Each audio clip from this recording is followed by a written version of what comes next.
তুমি আমাকে ফেরত দাও। একটু মন খারাপ করলেন। মন খারাপ করার পরেও সেই সময় তিনি কোনো জবাব দিলেন না। সেই বোতল নিয়ে চলে গেছেন প্রতিবেশীর ঘরে, গিয়ে বলছেন, প্রতিবেশী, এই যে মধুর বোতল দিয়ে গেলাম, 5টা ভাগ করবা, একটা ভাগ আমারে দিবা। একটা ভাগ তিনি নিয়ে নিজের ঘরে ঢুকে বউকে সালাম দিয়ে বলছেন, বউ আমার, আমি তোমাকে খুব মহব্বত করি, খুব ভালোবাসি। ওমর ফারুকের নাম শুনলে মনে হয় নরম না গরম? নরম না গরম? দারুণ গরম। রোম পারস্য কাঁপতো। রোম পারস্য কি হতো? কাঁপতো, থরথর করে কাঁপতো।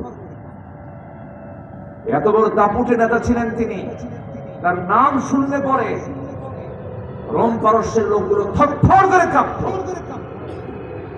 কি অমর তিনি ছিলেন। সবাই হিজরত করেছে দিনের রাতের আধারে। সাইয়েদনা ওমর ফারুক সকালবেলা গিয়ে নবীর ঘরে, নবী নাই। আবু জেহেলকে এসে বলতেছে, আবু জেহেল, রাসূল কই? জানি না। তুই জানিস না কেন? আল্লাহু আকবার বলুন। তুই জানিস না কেন? তুই তো শত্রু আমার। রাসূল গেল কই? রাসূলের একটা চুল পরিমাণ ক্ষতি হলে করে ছাড়ুক না। আল্লাহু আকবার বলবেন। শেষে উনি বললেন, যে মক্কায় রাসূল নাই সে মক্কা আমি থেকে গেলাম, যা হাত তোরা, আমি চলে গেলাম মদিনায়। আল্লাহু আকবার বলুন। কি সাহসী মানুষ তিনি ছিলেন। সেই ওমর ফারুক বইয়ের কাছে খুব নরম ছিলেন। আলহামদুলিল্লাহ বলবেন না? ওই জায়গায় নরম না হলে উপায় নাই, কোন উপায় না। এক লোক বিচারের জন্য আসছে সাইয়েদনা ওমর ফারুকের কাছে, এসে বলতেছে, জিজ্ঞাসা করবে বউ নিয়ে গন্ডগোল, বউ নিয়ে সমস্যা। এসে বসে আছে কাছারি ঘরে। কাছারি ঘর পর্যন্ত এখন যেটাকে বলে ওয়েটিং রুম অথবা ড্রয়িং রুম, যেটাই বলেন। এখন তো সব কত কি ফাংশন হয়ে গেছে। কাছারি ঘরে বসে আছে। ভিতরে সাইয়েদনা ওমর ফারুক এবং তার স্ত্রীর মধ্যে একটা বাক বিতণ্ডা চলছে। এটা ওনার কানে গেছে। এটা দেখে ভাবলো যে কি বিচার চাবো, আর গন্ডগোল নিজের ঘরে, চলে যাচ্ছে। সাইয়েদনা ওমর ফারুক বের হলেন, সেই তুমি চলে যাচ্ছ কেন? সমস্যা জানিয়ে আসছিলাম, সেই সমস্যা আপনার ঘরেই। সাইয়েদনা ওমর ফারুক বললেন, কি হয়েছে, সমস্যা বলো।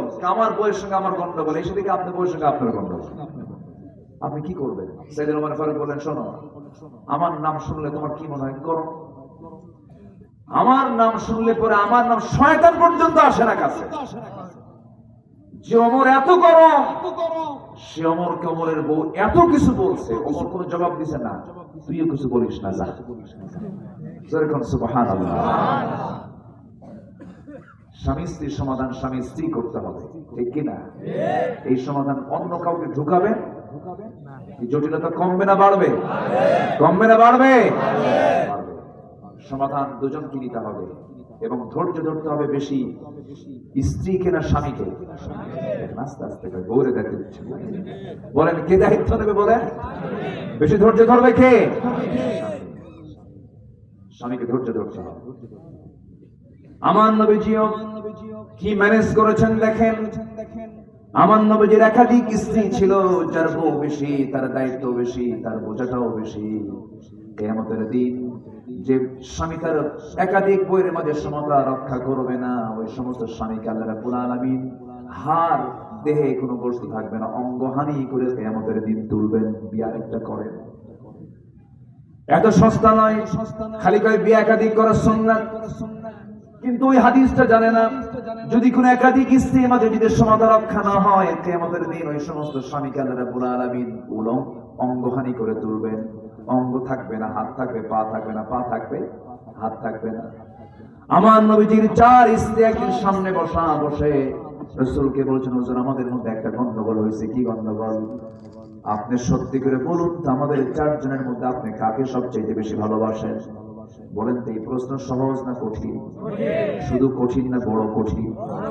বড় কঠিন। রাসূল বললেন, যে প্রশ্ন করছে এই প্রশ্নের জবাব দিতে আমার সময় লাগবে, আগামীকালকে দেবো, যাও তোমরা।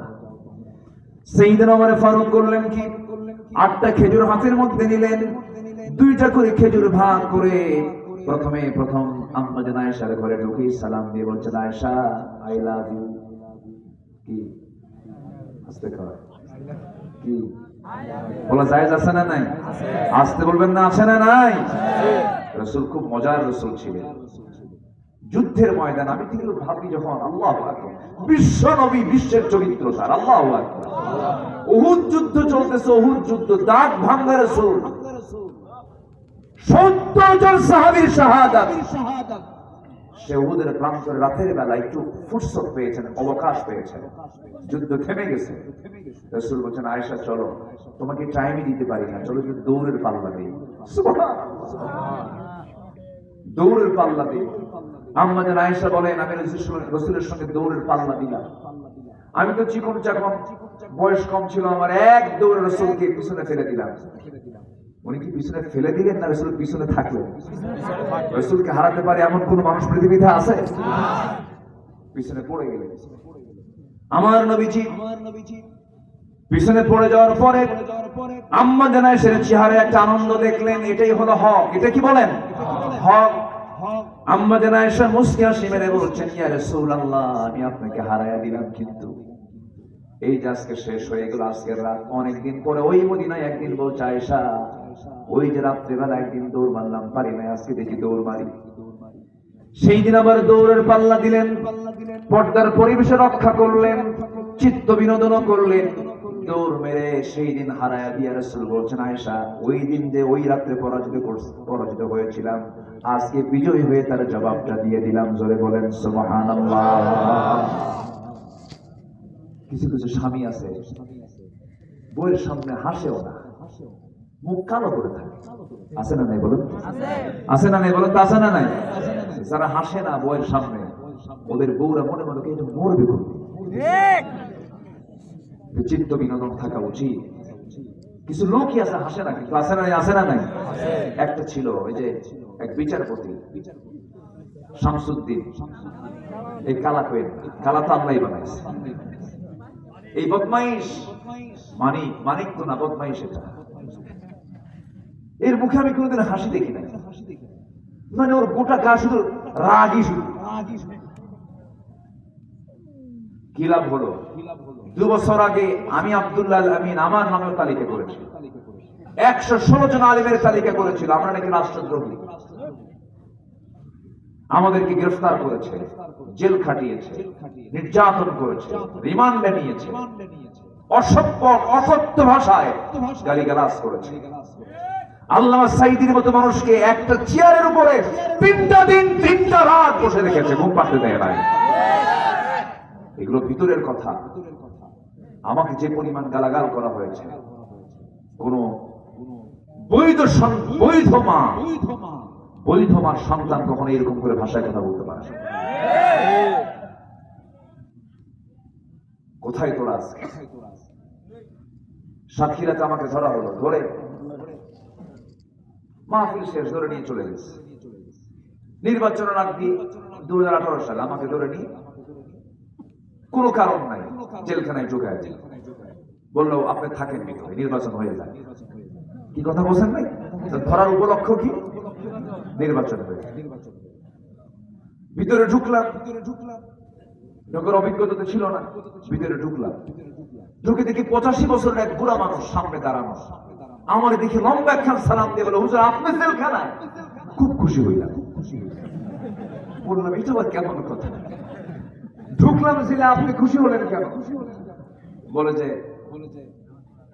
হুজুর ওয়াজ মাহফিলে যাই, আপনার ওয়াজও শুনি, অনেক দূর থেকে আপনি ওয়াজ করেন, শুনি, মুসাফা করেন, এত সব পারি না, এত সুন্দর সহজে ধরা দিলেন, এইটি কি দুঃখের সংবাদ হয়? খুব খুশি হয়ে আল্লাহ তো সবাইকে সব জায়গায় কিছু আনন্দ দিয়ে রাখেন, তাই না? শুনে বুকটা ঘুরে গেল। আমি তাকে জড়ায় ধরলাম, জড়ায় ধরে বললাম, চাচা আপনি কেন এই জায়গায়? আমার তো খুব কষ্ট হচ্ছে আপনাকে দেখে। আপনি আনন্দ পাইছেন, আমার তো কষ্ট হচ্ছে। আপনি থাকবেন নাতির সাথে, নানা বাচ্চাগুলোর সাথে, নাতিদের সাথে খেলবেন। আপনি 85 বছর আপনি এই জায়গায় কেন? কে বাবা মামলা দিছে। কি মামলা? মামলা দিছে হলো কি মামলা? ওটা বিস্ফোরক মামলা দিয়েছে। মানে উনি বুঝাচ্ছে, বাবা আমি নাকি এই বোমা মারছি, বোমা। আচ্ছা বলেন তো 85 বছর বয়সের মানুষের কি হাতের ফিটনেস আছে? ও বোমা মারতে গিয়ে তো ওর গায়ে পড়বে। কি করে নাই তারা? সম্মানিত বন্ধুগণ, সেই শামসুদ্দিন মানিক 2 বছরও যায় নাই, দুজন ব্যক্তি ইঁদুরের গর্ত খুঁজে পায় নাই।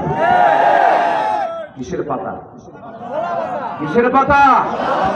গলার পাতায় শুয়েছিল সিলেট ছায়া।